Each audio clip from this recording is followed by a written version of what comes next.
안녕하세요, 여러분. 제 이야기를 들어주셔서 감사합니다. 오늘 여러분께 들려드릴 이야기는 저 자신도 믿기 힘들었던, 하지만 분명히 제 삶을 바꿔놓은 경험담입니다. 6개월 전만 해도 저는 매일 밤 악몽을 꾸듯 살았습니다. 아니, 악몽보다 더했습니다. 악몽이라면 깨어나면 끝이지만 제 고통은 잠들려고 할 때마다, 아니 잠든 후에도 계속되었으니까요. 새벽 2시, 3시 어김없이 찾아오는 그 고통. 종아리에서 시작된 경련이 발바닥까지 퍼지면서 전기 오는 듯한 통증에 잠에서 깹니다. 이불을 걷어차고 침대에 앉아 다리를 주무르고 또 주무릅니다. 한참을 그렇게 앉아 있다가 겨우 다시 눕습니다. 하지만 다시 잠들기까지는 한참이 걸립니다. 마음 한편에 또 올지도 몰라라는 두려움이 자리 잡고 있거든요. 다음 날 아침 눈을 뜨면 온몸이 무겁습니다.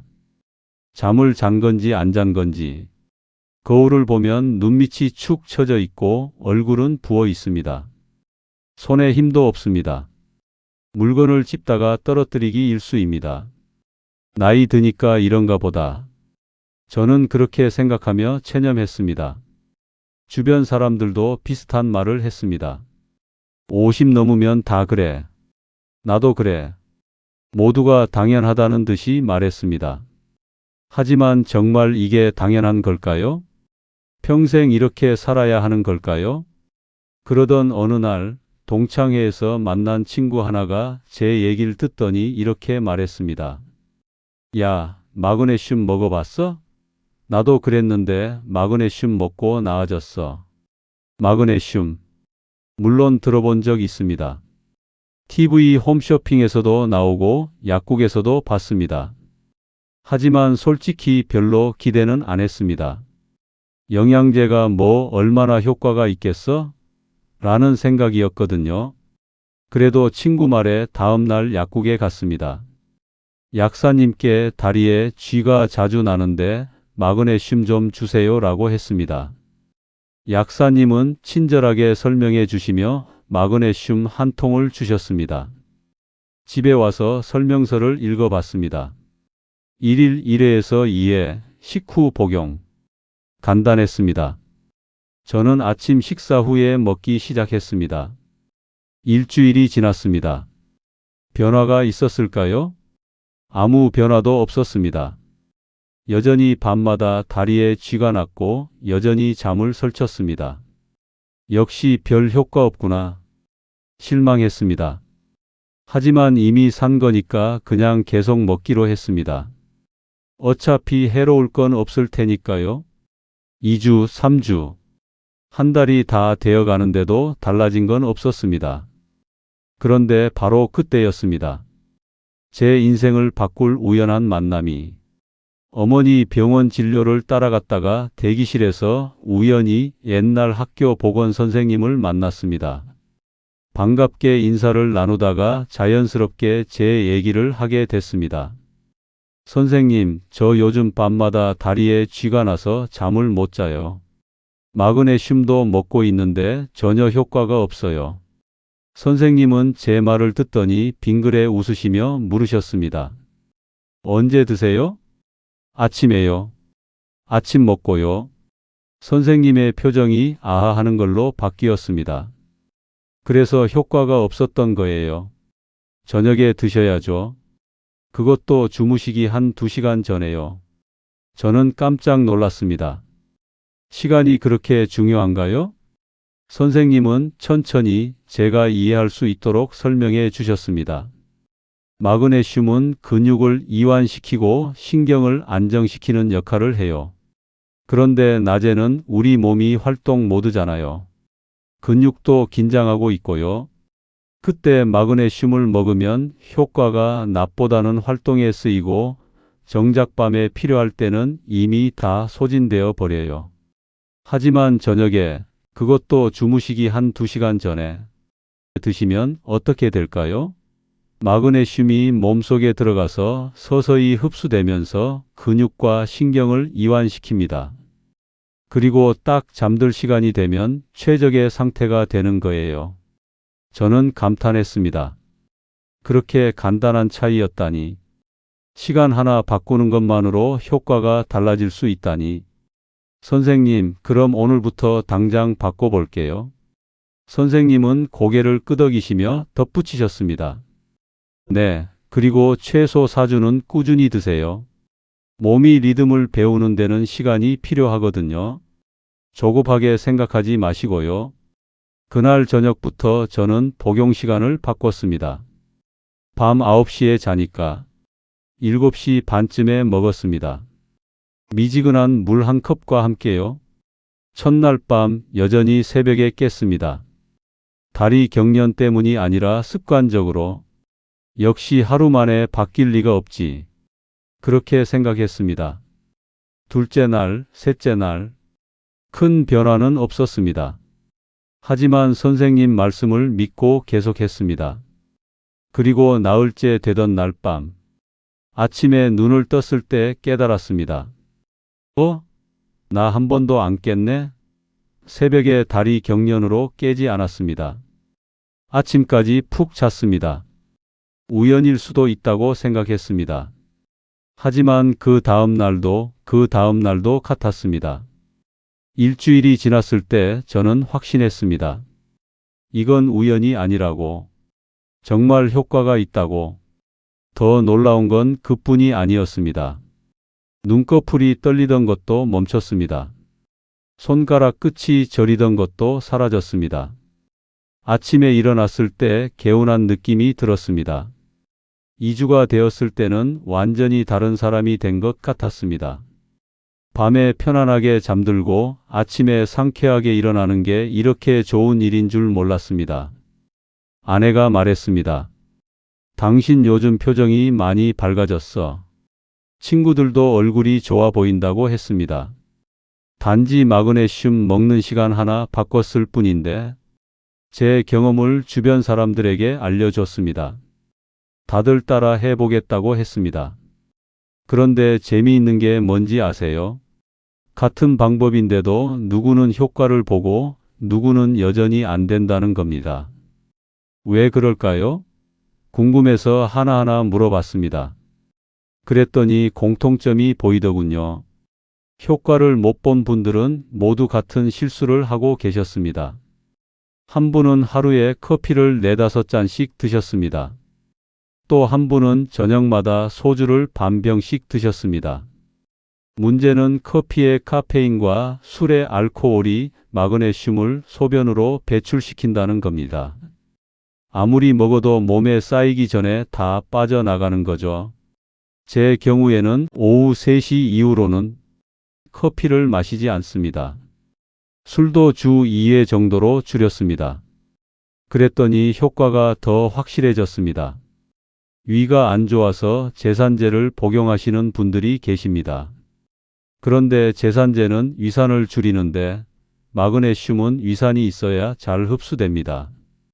이런 경우에는 약 드시는 시간과 마그네슘 드시는 시간을 2시간 이상 띄우는 게 좋습니다. 약사님께 꼭 상담받으세요. 한 친구는 제 말대로 다 했는데도 효과가 없다고 했습니다. 알고 보니 직장 문제로 엄청난 스트레스를 받고 있었습니다.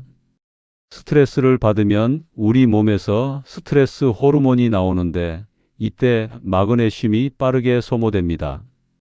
먹는 속도보다 쓰는 속도가 더 빠른 거죠. 저도 요즘은 저녁마다 간단한 스트레칭을 합니다. 코로 숨을 천천히 들이마시고 입으로 천천히 내쉬는 호흡도 합니다. 5번만 해도 마음이 한결 편해집니다. 흰 쌀밥, 흰빵, 라면 이런 것만 드시면 음식으로 들어오는 마그네슘이 거의 없습니다. 저는 요즘 시금치 나물도 자주 먹고 두부도 자주 먹습니다. 간식으로 견과류 한 줌씩 먹습니다. 이것만으로도 많이 달라집니다.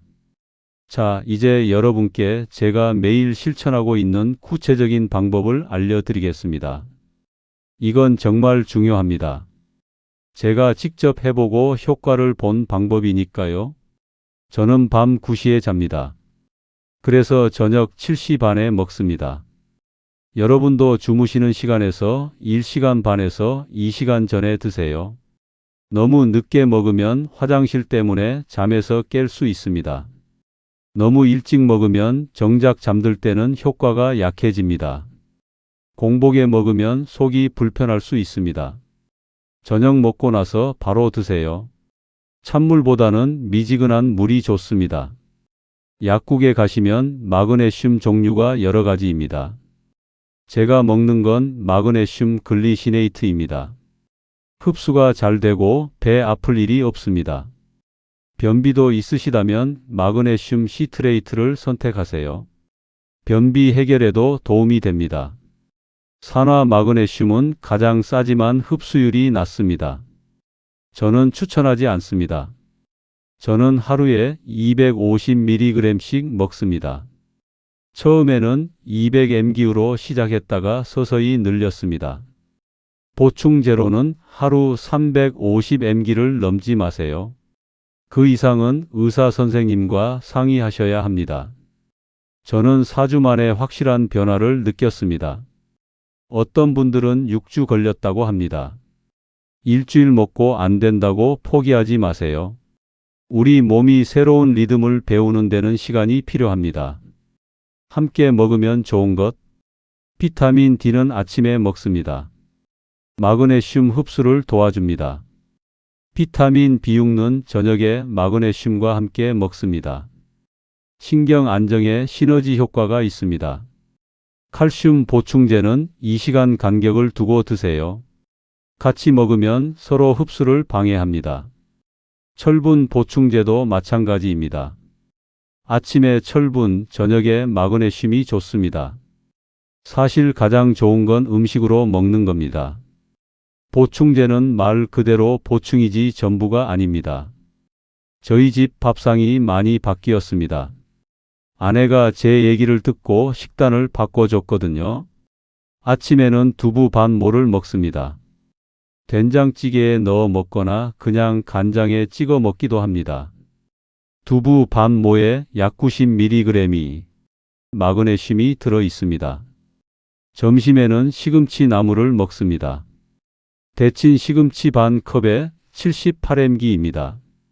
이것 하나로 하루 필요량의 4분의 1이 해결됩니다. 저녁에는 돼지고기 살코기를 자주 먹습니다. 백지에 24mg입니다. 단백질도 보충되고 일석이조입니다. 자기 전에는 따뜻한 우유 한 잔을 마십니다. 마그네슘 24mg의 숙면 효과까지 있습니다. 간식으로는 견과류를 먹습니다. 호두, 잣, 캐슈넛, 손 한 줌 30g에 70에서 80mg입니다. 요리할 때도 주의합니다. 오래 삶으면 마그네슘이 물에 녹아 나갑니다. 그래서 짧게 데치거나 센 불에 빠르게 볶습니다. 이렇게 밥상에서 기본을 채우고 보충제로 부족한 부분을 채웁니다. 제 이야기를 들으시고 당장 따라하고 싶으실 겁니다. 저도 그랬으니까요. 하지만 안전이 가장 중요합니다. 반드시 의사 선생님과 상의해야 하는 경우, 신장 질환이 있으시다면 꼭 의사 선생님께 먼저 여쭤보세요. 신장이 안 좋으면 마그네슘 배출이 어려워질 수 있습니다. 이뇨제나 제산제를 드시고 계시다면 약사님께 확인하세요. 약과 상호작용이 있을 수 있습니다. 임신 중이시거나 수유 중이시라면 산부인과 선생님과 상담 후에 시작하세요. 이럴 때는 병원에 가셔야 합니다. 4주 이상 꾸준히 먹었는데도 전혀 효과가 없다면 다른 원인일 수 있습니다. 다리 경련과 함께 무감각이나 근육 약화가 동반된다면 신경과 진료를 받으세요. 갑자기 증상이 심해지거나 호흡이 불편하거나 가슴이 두근거린다면 즉시 병원에 가세요. 천천히 조급하지 않게. 처음 시작하실 때는 권장량의 절반부터 시작하세요. 일주일 후에 천천히 늘리세요. 몸이 적응하는 데 시간이 필요합니다. 조급하게 생각하지 마세요. 에필로그 여러분께 전하고 싶은 말. 여기까지 제 이야기를 들어주셔서 진심으로 감사합니다. 솔직히 말씀드리면 마그네슘을 먹는다고 하루아침에 모든 게 달라지지는 않습니다. 극적인 변화는 아닙니다. 하지만 조금 덜 불편해지는 것, 그게 얼마나 소중한지 아시잖아요.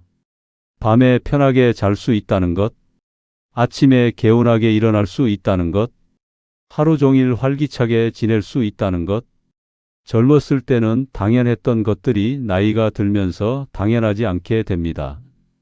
하지만 포기하지 않으면 다시 찾을 수 있습니다. 저는 6개월 전만 해도 나이 들면 다 그런 거야 라고 체념하고 살았습니다.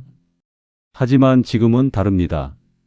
밤마다 편안하게 잠들고 아침마다 감사한 마음으로 일어납니다. 여러분도 할 수 있습니다. 오늘 저녁부터 시작해 보세요. 저녁 식사 후에 미지근한 물과 함께 마그네슘 한 알, 매일 같은 시간에 꾸준히 최소 4주간, 한 달 후, 2달 후 여러분의 밤이 조금씩 편안해지는 걸 느끼실 겁니다. 혹시 효과가 없으시다면 괜찮습니다. 그냥 그만두면 됩니다. 하지만 시도해 보지 않으면 절대 알 수 없습니다. 제가 그랬던 것처럼 여러분도 6개월 후에는 완전히 다른 삶을 살고 계실 수도 있습니다. 밤마다 편안하게 주무시고 아침마다 상쾌하게 일어나시기를 진심으로 바랍니다. 여러분의 건강과 행복을 응원합니다.